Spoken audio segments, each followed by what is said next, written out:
Genetic engineering के साइंसदान doctor कुमारासामी Thangaraj चयो आहे त सिंधु महाथरी जी सभ्यता वारे दौर के माण्हुनि जे जीनियाती तजरिबत साबित थियो आहे त 1500 क़िबल मसीह में आर्यन जो हिन खिते ते को बि हमलो न थियो हुयो, न वरी इन दौर में यूरोप खां सेंट्रल एशिया रस्ते आर्यन जी हिन खिते तरफ़ का लॾ पलाण थी हुई, छाकाणि त उन दौर जे माण्हुनि जी जीनियाती खोजना बैदि हिते आर्यन जे हुजण जो को बि सबूत न मिलियो आहे।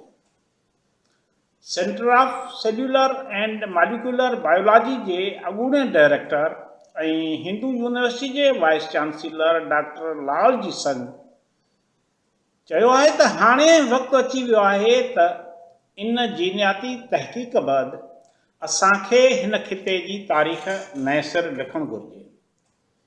हिन वधीक चयो आहे त इन ॻाल्हि जो को बि सबूत मौजूद न आहे त आर्यन उन दौर में सिंधु सभ्यता ते का काह कई हुई या वरी यूरोप खां हिंदुस्तान तरफ़ का लॾ पलाण थी हुई।